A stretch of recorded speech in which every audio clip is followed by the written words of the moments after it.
네, 말씀은 마가복음 55탄, 제목은 포도원 농부들의 비유입니다. 마가복음 12장 1절에서 12절까지 말씀 보겠습니다. 마가복음 12장 1절에서 12절 말씀까지 같이 읽도록 하겠습니다. 예수께서 비유로 그들에게 말씀하시되 한 사람이 포도원을 만들어 산 울타리로 두르고 즙자는 틀을 만들고 망대를 지어서 농부들에게 세를 주고 타국에 갔더니 때가 이름에 농부들에게 포도원 소출 얼마를 받으려고 한 종을 보내니 그들이 종을 잡아 힘이 때리고 거저 보냈었거늘 다시 다른 종을 보내니 그의 머리에 상처를 내고 능욕하였거늘 또 다른 종을 보내니 그들이 그를 죽이고 또 그 외에 많은 종들도 더러는 때리고 더러는 죽인지라. 이제 한 사람이 남았으니 곧 그가 사랑하는 아들이라. 최후로 이를 보내며 이르되 내 아들은 존대하리라 하였더니 그 농부들이 서로 말하되 이는 상속자니 자 죽이자. 그러면 그 유산이 우리의 것이 되리라 하고 이에 잡아 죽여 포도원 밖에 내던졌느니라. 포도원 주인이 어떻게 하겠느냐. 와서 그 농부들을 진멸하고 포도원을 다른 사람들에게 주리라. 너희가 성경에 건축자들이 버린 돌이 모퉁이의 머릿돌이 되었나니 이것은 주로 말미암아 된 것이요 우리 눈에 놀랍도다 함을 읽어보지 못하였느냐 하시니라. 그들이 예수의 이 비유가 자기들을 가리켜 말씀하신 것인 줄 알고 잡고자 하되 무리를 들어와여 예수를 두고 가니라. 아멘. 네, 아버지에게 두 아들이 있었습니다. 맏아들은 아버지가 이제 맏아들에게 말씀하시기를 얘야 오늘 포도원에 가서 일을 하도록 해라. 말씀하셨어요. 아들이 가겠습니다 라고 해놓고 가지 않았어요. 그리고 이제 둘째 아들에게도 아버지가 똑같이 말씀하셨습니다. 포도원에 가서 일하도록 해라. 그랬더니 작은 아들은 싫어요. 안 가요. 그러는 거예요. 싸가지가 없죠. 싫어요. 안 가요. 그랬다가 생각해 보니까 아버지의 말씀을 따르는 것이 아들 된 도리인 것 같아서 늦었지만 포도원으로 가서 일을 했습니다. 작은 아들은. 그러면 누가 아버지 뜻에 맞는 삶을 살았죠? 그렇죠. 작은 아들입니다. 물론 말로도 가겠다고 하고 몸으로도 간 자녀가 있다라면 그 자녀가 더 완벽하겠지만 이 두 아들 중에 꼽으라면 가겠다고 안 간 놈은 이 아버지의 뜻에 안 맞는 사람이고 안 가겠다고 했지만 나중에 포도원에 가서 일한 아들은 아버지 뜻에 맞는 아들입니다.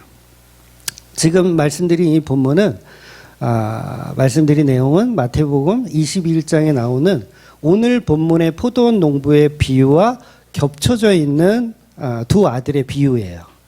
그러니까 이런 이야기를 이제 문학적인 장르로 이제 비유라고 하죠. 비유라고 하는데 그 중에서도 구체적으로 설명하면 비유가 여러 종류가 있기 때문에 구체적으로 하면 이걸 풍유법이라고 합니다. 풍유법. 그래서 풍유법 걸으면 우리는 잘 생소하죠.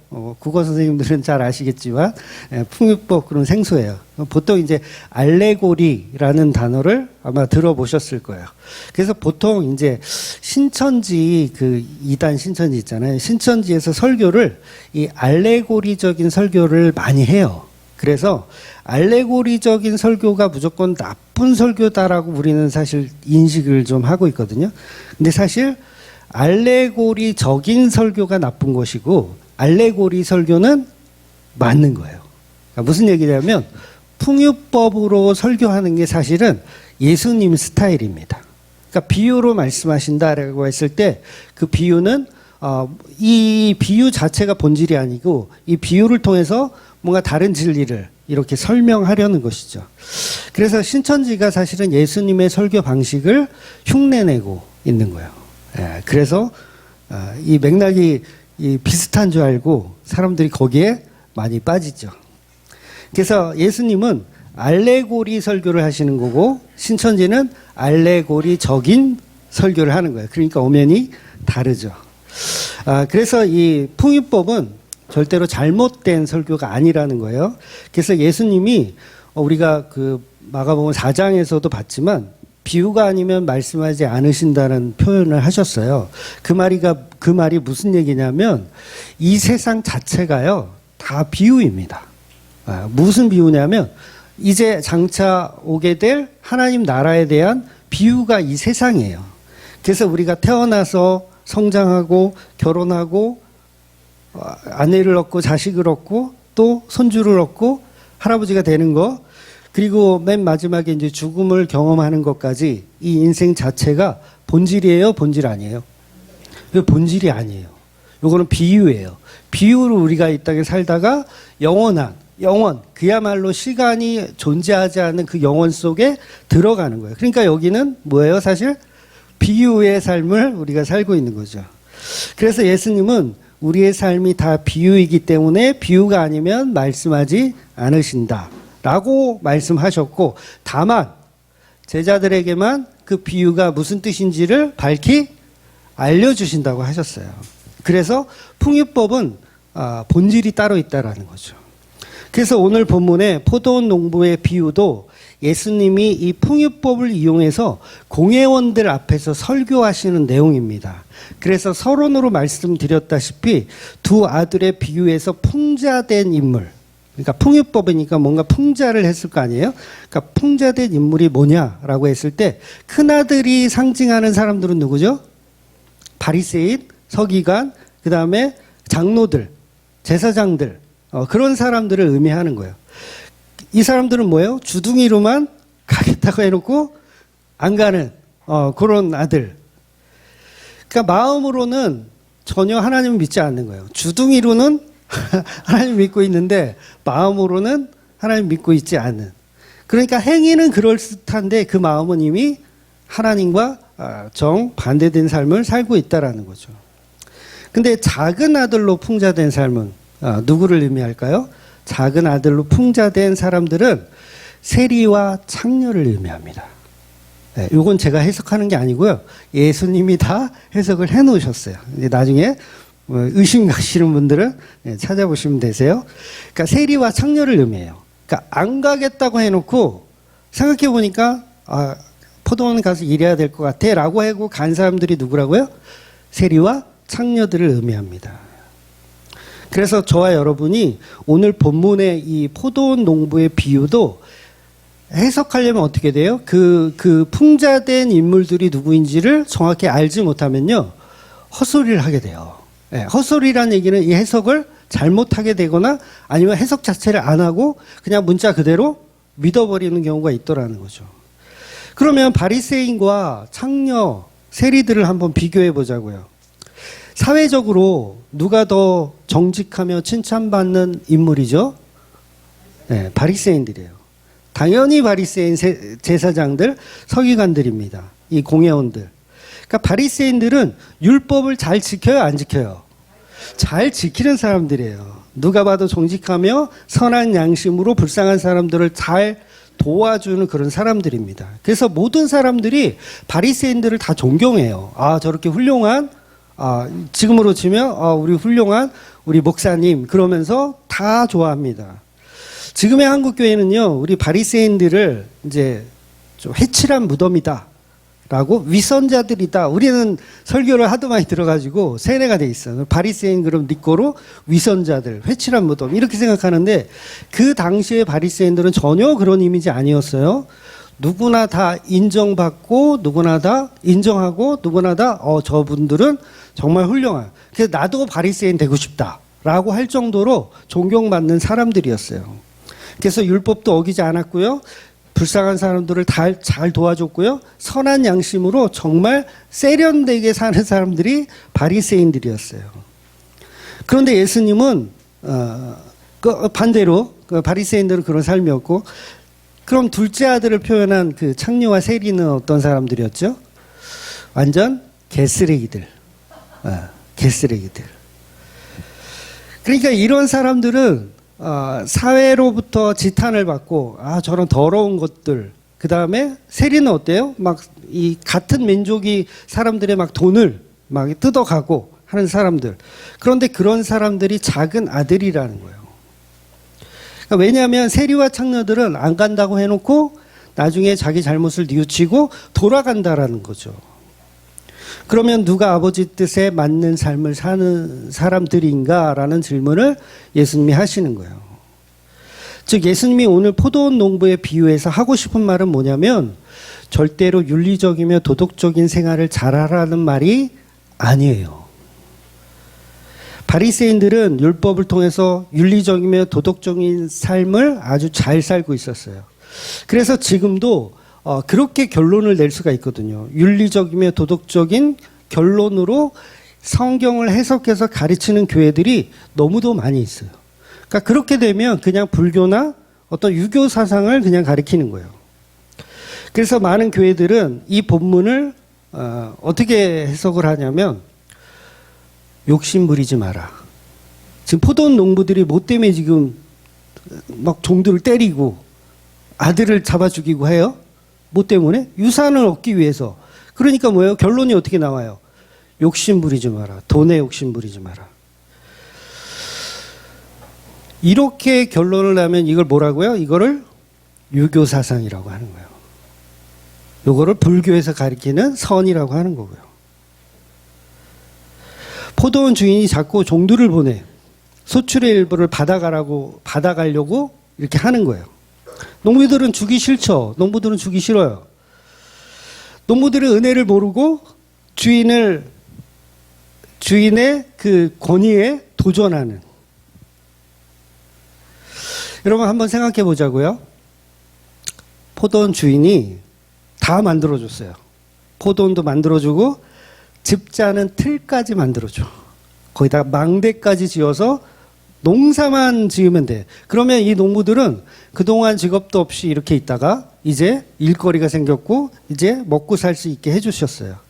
그러면 그걸 대신해서 이제 소출의 얼마를 이제 주면 돼. 그리고 계약이 다 끝났어요. 사실은 이미 계약을 하고 주인은 타국으로 떠난 상태예요. 그런데 보내는 종들을 전부 때리고 조롱하고 심지어는 죽이기까지 합니다. 여러분 이 행동이 농부들의 행동이요. 여러분 상식적이라고 생각하세요? 전혀 상식적이지 않아요. 아니 주인 때문에 먹고 사는데 매주 받은 것을 드리는 것도 아니고 추수할 때 포도원 농장이니까 1년에 딱 한 번 추수할 거 아니에요. 그러니까 추수할 때는 우리가 넉넉한 중이에요. 넉넉한 중에 주인이 왔을 때 그걸 돌려드리는 건 당연한 것이고 그렇게 떳떳하게 세를 주고 일하는 게 오히려 상식적이란 말이에요. 그런데 본문의 비유는 굉장히 비상식적인 이야기를 예수님이 하더라는 거예요.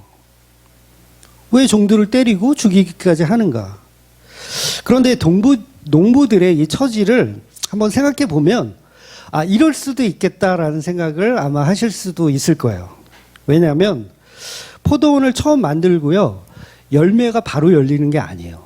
이거는 한 해살이 풀이 아니잖아요. 포도는 나무이기 때문에 묘목을 심었다 그래도 이게 1년, 2년 자라서는 수확을 거둘 수가 없어요. 그러니까 본문에는 그 이야기가 빠져 있지만 최소한 제가 생각할 때도 한 3년, 4년, 한 5년까지도 지금 시간이 흘렀다고 봐야 돼요. 왜냐하면 지금 수확을 하고 있으니까. 그러면 주인이 떠난 지 시간이 오래됐다, 안 오래됐다? 오래된 거예요. 굉장히 오래돼요. 떠난 지 한 3개월, 6개월 정도면 이렇게 싸가지 없게 할 수가 없어요, 농부들은. 그런데 꽤 오랜 시간이 흐른 거야. 최소 한 4년, 5년은 지난 거예요. 그런데 추수할 날이 됐어요. 그래서 추수를 막 하고 있어요. 그런데 어떤 종들이 오더니 본문에는 이제 종을 한 사람으로 표현하지만 이제 다른 본문에는 이제 여러 사람으로 표현하거든요. 종들이 와가지고요. 소출의 일부를 달라고 하는 거예요. 한 5년 만에 와가지고 알지도 못하는 사람들이 와서 달라고 하는 거예요. 여러분 같으면 주겠어요? 저는 일단 확인을 할 것 같아요. 당신들이 정말 주인이 보낸 사람들이 맞는지를 전화를 일단 할 것 같아요. 그러면 이 맞다면 5분의 1이든 10분의 1이든 수확을 얼마든지 절반이라도 저는 줄 수 있다고 봐요. 그런데 주인은 오지 않고 자꾸 종들을 보내는 게 문제인 거예요. 이 비유의 이 초점은 왜 주인이 곧장 안 오고 왜 종들을, 얼굴도 모르는 종들을 자꾸 보내느냐예요.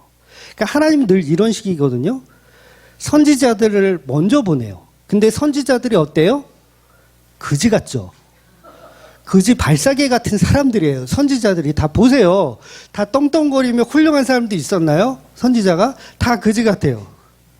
그러니까 하나님은 늘 그지 발사계 같은 그런 선지자를 먼저 보내더라는 거예요. 그래서 이스라엘은요, 하나님을 믿는 존재잖아요. 하나님 안 믿지 않아요. 믿어요. 그런데 선지자들이 늘 그지 발사계처럼 오니까 그 선지자의 말을 들어요, 안 들어요? 안 들어 처먹는 거예요. 오늘 비유도 똑같은 개념인 거예요. 종들이 왔는데 저게 진짜 그 주인의 종인지 의심하기 시작하는 거예요. 그러니까 알지도 못하는 사람들이 와서 3, 4년 만에 와가지고 막 수확을 이걸 가져가려고 그래. 여러분이 생각해 보세요. 내가 임대를 얻어서 통째로 임대를 얻었어.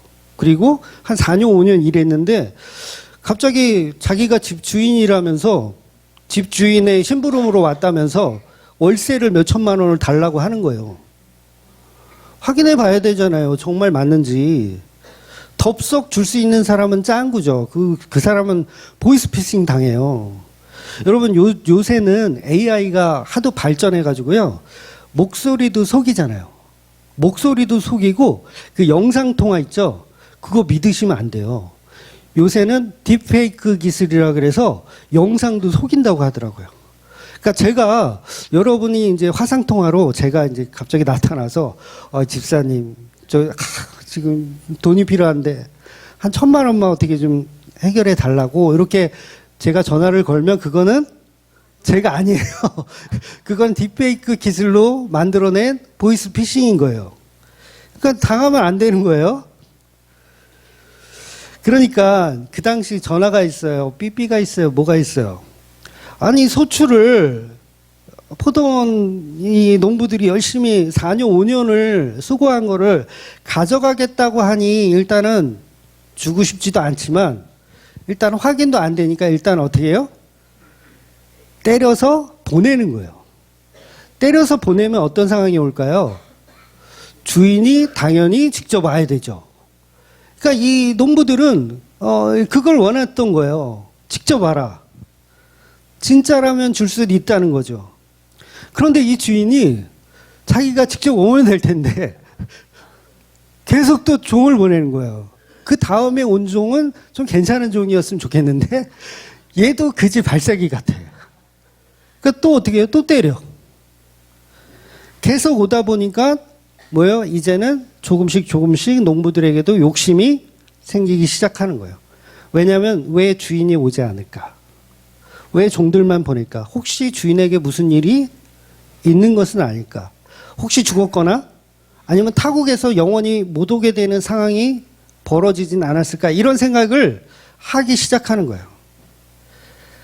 자기 확신을 하기 시작하는 거죠. 그러니까 혹시 문제가 생겼다면 주인이 당장 달려와도 될 텐데 아직 그럴 만한 여력이 안 되나 보다. 그러다가 결정적으로 이 주인이 큰 실수를 하죠. 맨 마지막에 자기 아들을 보내는 거예요. 그러면 이 농부들이 그동안 이제 긴가민가 해가지고 우리가 이 수확을 안 줬는데 아들은 아마 알고 있었던 것 같아요. 그 주인의 아들은 어떤 얼굴을 하고 있는지를 알고 있었던 것 같아요. 근데 실제로 아들이 왔어. 그러니까 이 농부들이 생각할 때는 주인에게 분명히 문제가 생겼구나. 직접 안 오고 아들을 보냈다라는 건 이거는 문제가 생겼다라고 판단이 들 수밖에 없어요. 그러니까 이 농부들은 이 아들만 없어지게 한다면 이 포도원의 주인이 누가 돼요? 자기들이 될 수 있을 거라고 생각을 한 거예요. 여러분 그 당시 법은요. 이 주인이 죽거나 아니면 상속될 자녀가 없다. 그랬을 때 이 농부들이 그 포도원의 주권을 행사할 수 있었다고 하더라고요. 내가 법전을 이렇게 그 당시 법전을 찾아본 건 아니지만 그렇게 이야기가 되어 있더라고요. 그러니까 포도원 농부들은 욕심을 낼 만한 상황이었던 거예요. 그래서 결국은 농부들이 주인의 아들을 처참하게 죽여버리는 겁니다. 이것은 누구를 의미하는 거예요? 바로 예수 그리스도를 의미하고 있는 겁니다. 그리고 하나님이 계속 그지 발사계 같은 선지자들을 보내서 그 마지막에 자기 아들 예수 그리스도를 보내는 이야기를 하는 거예요. 그래서 마저 죽은 그 아들은 예수님이라는 복음을 본문에서 설명하는 거죠. 그런데 인간들은 본문을 가지고 엉뚱한 교훈을 찾아냅니다. 복음이 아닌 거예요. 그러니까 욕심을 버려라로 결론이 나요. 그런 책이 성경은 아니라고 했어요. 오늘 본문의 말씀을 통해서 살인이나 폭행은 나쁜 거야. 그러니까 농부들, 이 배신자들 이런 삶을 살면 안 됩니다라는 이야기를 본문이 하고 싶은 게 아니라는 거예요. 어쩌면 이렇게 의리가 없어. 돈의 욕심 때문에 어떻게 그 은혜를 베푸신 주인을 배신하고 그 아들을 죽일 수가 있어. 그러니 우리는 이제 살인하지 맙시다. 그러니 우리는 탐욕을 부리지 맙시다. 의리를 지킵시다. 할렐루야. 이런 식으로 끝나면 이게 종교가 버린다는 거예요. 윤리며 도덕이며 자기 성찰로 끝나버린다는 거죠. 본문은 뭐라고 했습니까? 풍유법이라고 했어요. 풍유법. 풍유법이란 등장인물의 내용을 그대로 믿으라는 말이 아니고 본질의 진리가 비유적으로 따로 있다라는 이야기입니다. 그러니 두 아들의 비유도 유교적인 사상으로 아버지의 말을 잘 알아듣는 아들이 되어라라는 말이 아니라 이 포도원 농부의 비유에서도 주인의 포도원을 노리고 그 아들을 죽이지 말라는 메시지가 아니라는 거예요. 그러니까 예를 들자면 이런 겁니다. 최근에 제가 어떤 대형교회 목사님 설교를 듣게 됐는데 말라기 2장을 가지고 설교를 하시더라고요. 근데 말라기 2장, 우리도 말라기 강의를 다 끝냈지만 말라기 2장에 보면 이혼에 관한 이야기가 잠깐 언급이 됩니다. 그래서 이 목사님이 뭐라고 설교를 하냐면 크리스찬 가정은 절대 이혼을 하지 말아야 합니다. 이렇게 설교를 결론을 내더라고요. 왜냐하면 말라기 2장에 하나님이 이혼을 미워하노라 이런 표현이 있거든요. 하나님이 이혼을 미워하노라. 그러니까 말라기 2장에 그 이혼을 미워하노라 그 말을 뜻은 뭐예요? 그것도 풍유법입니다. 그것도 비유예요. 그러니까 이스라엘이라고 하는 신부와 하나님이라고 하는 신랑된 예수에 관한 이야기를 하시는 거거든요. 그런데 이 풍유법을 알아먹지 못하고 문자적으로 써놓은 이혼하지 말라는 말로 설교를 결론 내더라는 거예요. 그냥 성경 가지고 복음을 가지고 뭘로 만들었어요? 종교를 만든 거예요. 복음을 가지고 종교를 만들었어요. 이렇게 설교하면 뭐라 그랬어요? 제가 지난주 오후에 이단이라고 했잖아요. 이렇게 설교하면 이단이에요. 성경을 가지고 이혼하지 맙시다로 결론 내면 뭐라고요? 이단인 거예요. 오늘 본문도 마찬가지예요. 이거 가지고 우리는 욕심 부리지 말고 선하고 착하게 의리를 지키며 주인에게 까불지 말고 자기 걸 내려놓고 삽시다. 이렇게 설교를 마무리하면 뭐라고요? 이단인 거예요. 끝이 다른 거죠. 끝은 뭘로 끝나야 된다 그랬어요? 예수님이 이루신 복음으로 끝나야 된다 그랬어요. 그런데 우리는 계속 종교적인 성찰이나 윤리 도덕으로 끝나버리더라는 거예요. 그래서 이 대형교회 목사를 이 뒤에가 더 과간인데 무슨 얘기를 하냐면 에베소서 말씀을 끌어다가 설명하는 거예요. 에베소서에 보면 신랑된 교회와 신랑된 예수와 신부된 교회에 관한 이야기가 있어요. 그러니까 이 비유를 끌어다가 뭐라고 설명하냐면 예수님이 우리를 신부처럼 사랑하는 것처럼 여러분도 집에 가서 여러분의 아내를 교회된 신부처럼 사랑하십시오. 이렇게 설교를 하는 거예요. 거꾸로 됐죠. 이해가 되셨어요? 제가 설명을 잘했나요, 지금? 거꾸로 된 거예요. 복음을 들어다가 유교 사상을 만든 거예요. 원래는 유교 사상이라는 비유를 가지고 복음을 만들어야 되는데 이게 성경의 진인데 거꾸로 되어 있다라는 거예요. 그러니까 성경 가지고 뭐예요? 부창부수를 만들고 성경 가지고 백년 가약을 만들고 백년 동락을 만들고 성경 보면서 부부 생활에 얼마나 더 좋은 생활을 할 수 있냐로 만들어 가더라는 거예요. 복음을 전하는 진리의 성경을 가지고 종교를 만들어 가는 거예요. 그런데 이런 목사들이 한국교회에 차고 넘쳐나더라는 거예요. 그러니까 분별력이 없으니까 거기에 다 아멘하고 따라가요, 사람들이. 그래, 오늘 집에 가서 내 마누라한테 잘해야지. 오늘 설교 들었으니까 내가 마누라를 사랑해야지. 이건요, 절에 가서 가르쳐줘요. 절에 가도 안 가르쳐줄 것 같아요? 절에 가도 가르쳐주는 거예요, 그거. 천주교에 가도 가르치고, 이슬람에 가도 어딜 가나, 어느 종교나 다 가르치는 거예요. 근데 기독교는 그런 걸 가르치는 종교가 아니라는 거예요. 그러니까 자기는 종교 생활 열심히 하며 나는 지금 개가천선했다, 나는 변하고 있다, 나는 성화되었다라고 하지만 들춰보면 복음 하나도 없고 다 종교성으로 무장하고 있는 거예요.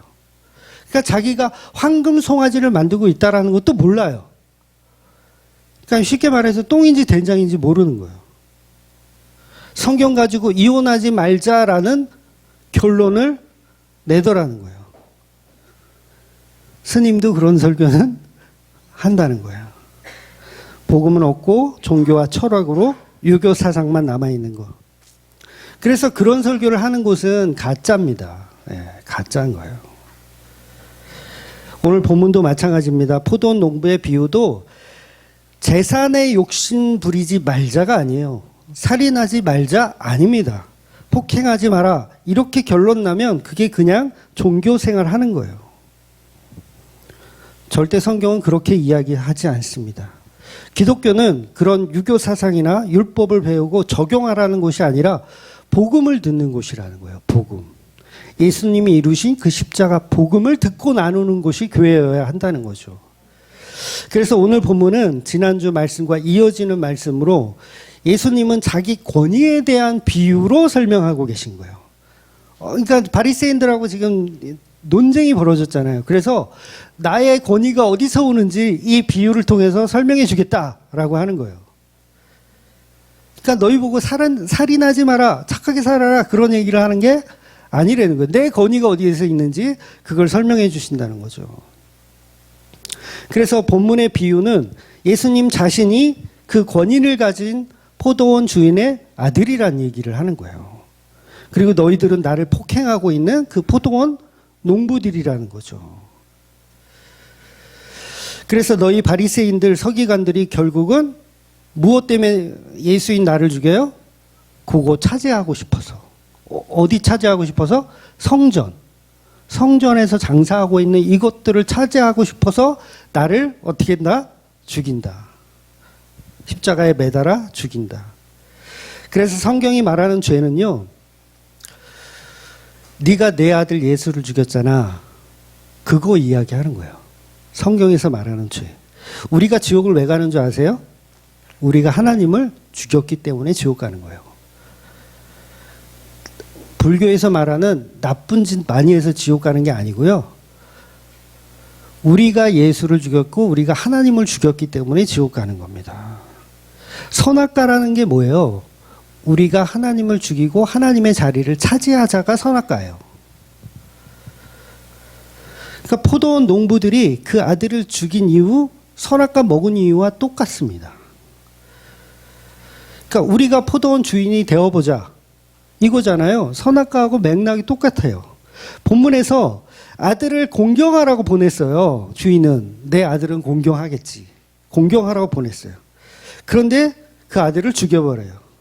여러분 그 동산 중앙에 에덴 동산에 선악과를 만드셨어요. 이거 왜 주셨어요? 공경하라고. 무슨 말이냐면 아담은 이 에덴 동산에서 뭐든지 다 할 수 있어. 자기가 왕이며 자기가 하나님이에요. 그런데 자기도 하나님이 아니죠. 피조물이죠. 그러니까 못하는 게 있어. 못하는 게 뭐예요? 동산 중앙에 있는 그 선악을 알게 하는 나무는 못 먹어. 그러면 선악을 알게 하는 나무를 볼 때마다 어떤 마음이 들어요? 공경하는 마음이 들어야 돼. 아, 나도 피조물이지. 하나님은 따로 계시지. 나도 못하는 게 있어. 아, 저 선악과는 나의 공경의 대상이구나라고 봐야 되는데, 이 인간 아담과 하와가 어떤 공경을 했어요? 공경을 안 했죠. 결국은 지가 따먹고 우리가 하나님처럼 되어보자. 그리고 뭘 다 가지려고 하는 거야. 에덴 동산을 자기들이 접수하려고 하는 거예요. 그러니까 오늘 본문에 예수님이 설명하시는 포도나무, 이 포도원 농부들의 비유와 에덴 동산의 이야기는 같은 이야기를 하는 거예요. 그러면 우리의 죄는 뭐예요? 살인하고 욕심부리고 이런 게 아니라 우리가 하나님을 공경하지 않고 그 아들을 죽인 죄. 선악과를 먹어버림으로 인해서 더 이상 우리는 피조물의 자리에 있지 않고 하나님의 자리에 있고 싶은 그 죄. 포도 농부들은 주인이 되고 싶은 죄. 본문 읽으면서 이 포도원 주인 양반이 좀 짱구 같다는 생각 들지 않으세요? 야, 이 짱구 같다, 이거. 아니, 종들을 수차례 보냈으면 자기가 직접 가서 진멸을 하든가. 왜 막판에 아들은 또 왜 보내? 공경하라고? 그들이 공경하겠어요? 꿈도 야무지죠? 여러분, 하나님이 에덴 동산의 선악과를 만들어 안 먹기를 바랄까요? 이거 짱구예요. 이거 먹게 돼 있어요. 이거 안 먹기를 바라고 잘 보이는 거기다 놔두면 짱구예요. 안 먹기를 바랬으면. 이거 먹을 수밖에 없는 것이고, 이 아들, 이 본문에 나오는 포도원 주인은요, 그 아들을 보냈을 때 죽을지를 알고 보내는 거예요. 그래서 모퉁이 돌 이야기가 붙어 있는 거예요. 사람들은 그거를 인정하지 않거든요. 아, 이 짱구네? 왜 아들을 왜 보내? 그랬더니 일부러 보낸 거예요. 왜? 모퉁이 돌이 되게 하시려고. 선악과를 왜 만들어요? 구원하기 위해서. 죄에 빠진 자를 구원하기 위해서 만든 거예요.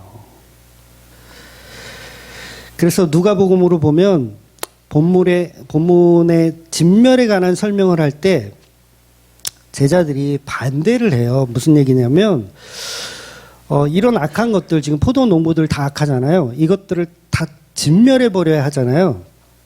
그래서 사람들이 어떻게 반응하냐면 이런 일이 안 일어났으면 좋겠어요.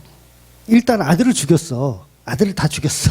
그래놓고 이제 진멸이 이제 닥칠 때 이런 일들이 안 일어나면 좋겠어요. 이 비유를 듣고 나서 사람들이 그렇게 반응을 하는 거예요. 왜냐하면 자기들이 농부라는 걸 알거든요. 악한 농부라는 걸 알기 때문에 이런 일이 안 일어났으면 좋겠어요. 그랬더니 예수님은 반전의 말씀을 하시는데 이런 일은 일어나야 한다라고 말씀하세요. 그러시면서 내가 모퉁이 돌이다라는 말씀을 하시는 거예요. 즉 선악과가 있었던 이유도 아담과 하와가 선악과를 먹어야 예수님이 모퉁이 돌이 되는 거예요. 이게 맥락이 다 같은 이야기입니다. 그래서 우리의 죄는 한 가지, 선악과 먹은 죄. 이것을 신약으로 표현하면 내가 예수를 죽인 죄. 그래서 선악과를 먹은 죄가 죄고 내가 예수를 죽인 게 죄예요. 그래서 윤리 도덕적인 죄를 범한 사람은요, 십계명을 어겨도요, 예수 그리스도의 십자가로 구원을 받아요.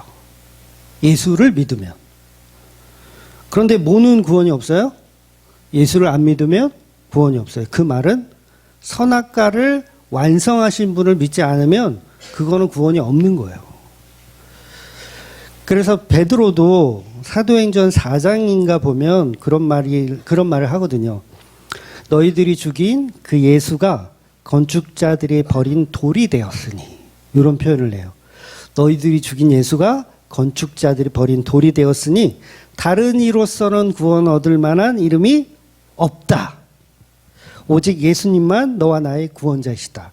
예수님만 너와 나의 모퉁이 돌이다라는 거죠. 그래서 복음에서 말하는 죄는 윤리 도덕적인 죄가 아니고 엄밀히 따지면 선악과라는 죄밖에는 없어요. 그래서 기독교는 윤리 도덕으로 결론이 나서 가르치면 안 되고 뭘로 가르쳐야 돼요? 선악과로 사실은 결론이 나야 돼요. 우리의 죄성을 들출 때 선악과의 죄성을 들춰야 된다는 거예요. 근데 지금은 다 윤리도덕 가르치더라고요. 어느 교회나 가면 뭐 큰 교회들은 뭐 말할 것도 없고요. 선악과를 가르치는 교회가 점점 찾아보기가 힘들어져요. 선악과가 뭔지도 몰라, 솔직히. 그냥 원죄. 그냥 끝이야. 아니요, 그 원죄가 우리 안에 계속 존재하는 거예요.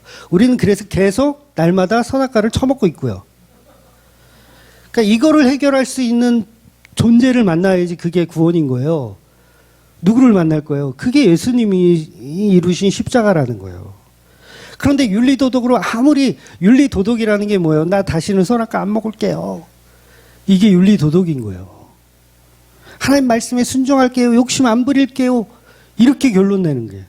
그런데 복음은 뭐냐면 나는 선악과 먹은 죄인입니다. 그래서 나에게는 방법이 없군요. 내가 윤리적으로 도덕적으로 아무리 잘 살아도 방법이 없군요. 오직 그 주님이 이루신 그 선악과의 회복, 그것만이 나에게 구원이 있군요 라고 믿는 거예요.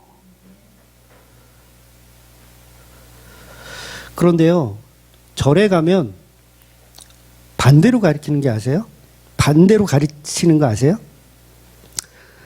선악과는 그거잖아요. 내가 하나님 되고 싶은 그 마음. 요게 죄잖아요. 근데 불교에서는 너도 부처가 될 수 있다.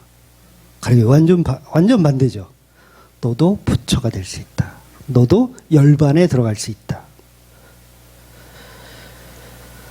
그래서 절에서는 윤리 도덕을 지켜서 열반에 들어갈 수 있다라는 완전 거짓 선지자들.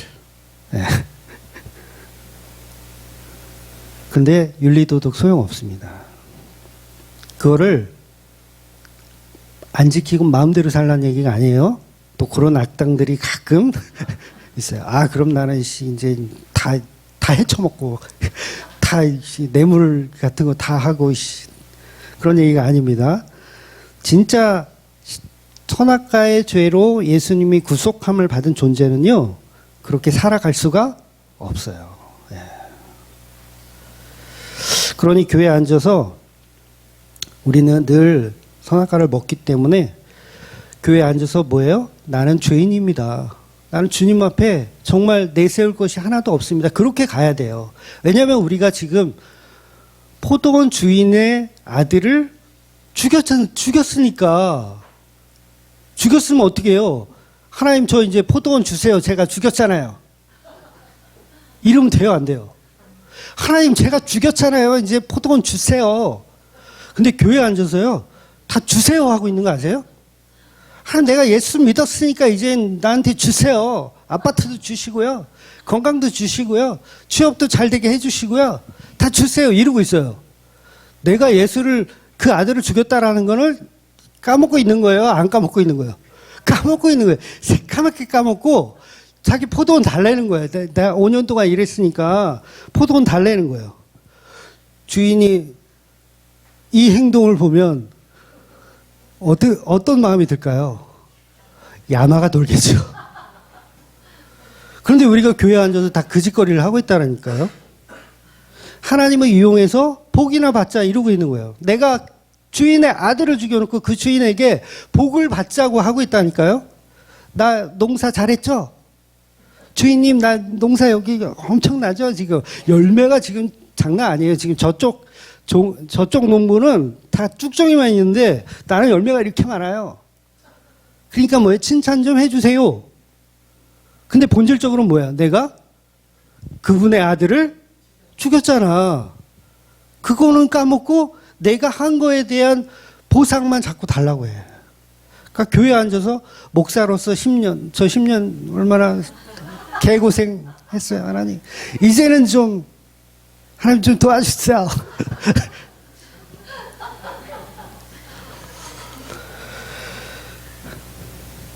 복음이 하나도 없는 거죠. 이런 거를 이제 개쓰레기들이다. 예, 이야기하는 거예요. 복음이 없으면요, 이런 복타령을 할 수밖에 없어요. 예, 교회에 앉아서 복음이 없잖아요. 그럼 계속 복타령을 해. 하나님 복 주세요. 내가 하나님 자녀잖아요. 이러면서 야, 이 새끼 네가 내 아들 죽였는데 무슨 자녀야.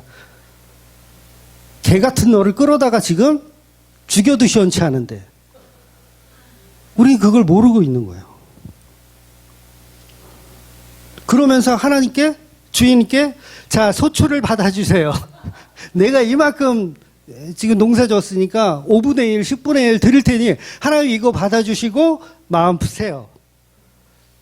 마음 풀리겠어요, 하나님이? 근데 인간들은 계속 자기가 주일 성수했어요. 11조 이만큼 바쳤어요. 하나님 이거 받으시고 화 푸세요.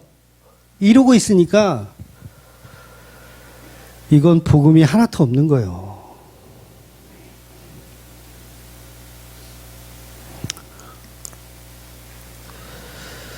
그래서 오늘 본문에 나오는 포도원을 찾아가서 소출을 달라고 하는 그 종들을 보면 선지자를 의미한다 그랬어요. 이 종들은. 근데 그와 동시에 예수님의 고난을 그대로 표현하고 있습니다. 풍요법이기 때문에 다 표현되고 있는 거예요. 그래서 첫 번째 종이 왔을 때 두드러 패죠. 이건 채찍에 맞으시는 예수님을 그대로 표현하는 것이고, 특이한 건 뭐냐면 두 번째 종이 오는데 이 두 번째 종은요, 머리를 폭행당해요. 본문에 일부러 정확히 나와 있어요. 머리를 폭행해요. 그리고 머리를 폭행하면서 굳이 어떤 언급을 하냐면 조롱했다라는 언급을 해요. 조롱했다. 요건요, 비유적으로 예수님 표현하는 거예요. 예수님이 예수님을 표현하고 있는 거예요. 그러니까 4절에 그 머리에서 상처를 내고 능욕하였거늘. 근데 이 능욕은 조롱하다로 번역해야 맞아요. 조롱하다.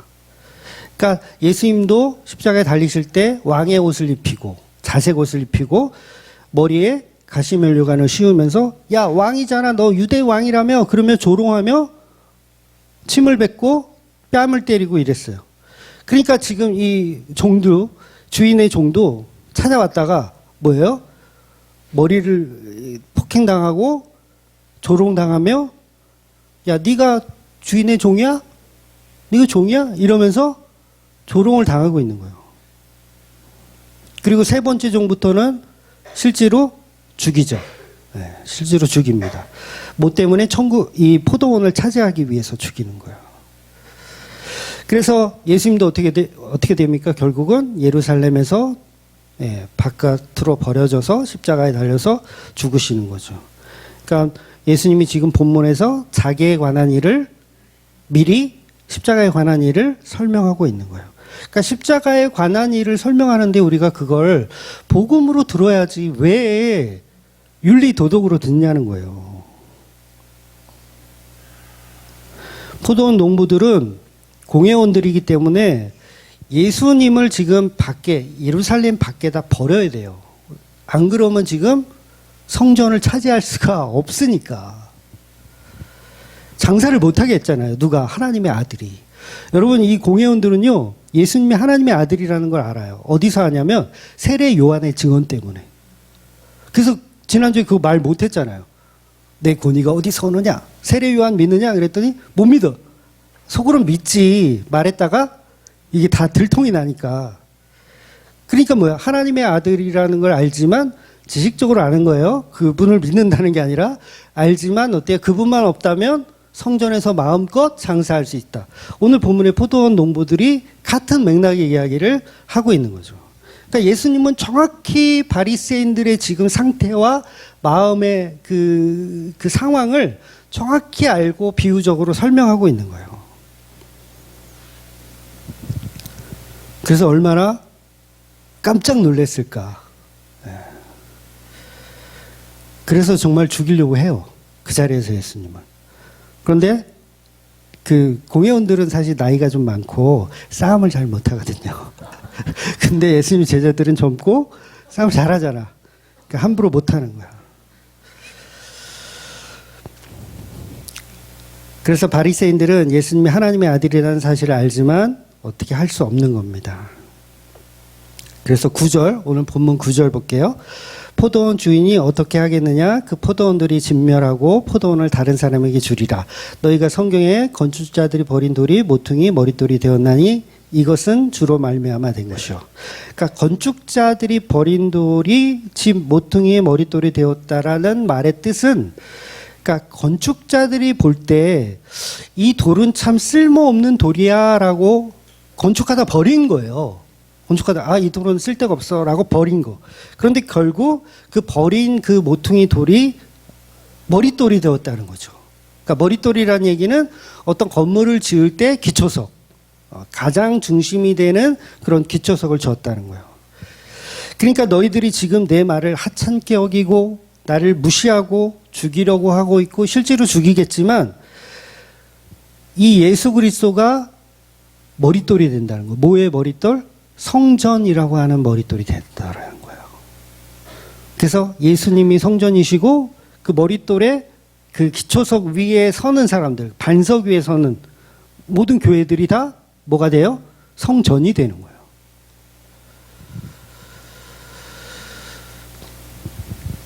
그러니까 오늘 설교를 정리하자면 그렇습니다.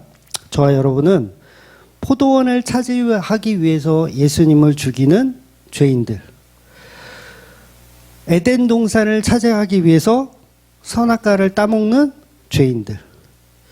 그러니 하나님 앞에 우리는 더 이상 내 복을 달라고 요구하는 사람들이 아니라 예수님의 자리에 찾아가야죠. 빨리 지금 예수님이 지금 진 밖에 있는 그 예수님 찾아가야죠. 지금 이거 소출이 이게 중요해요? 이거 따다가 이거 다 하나님께 바쳐도 하나님 받아야 안 받아요?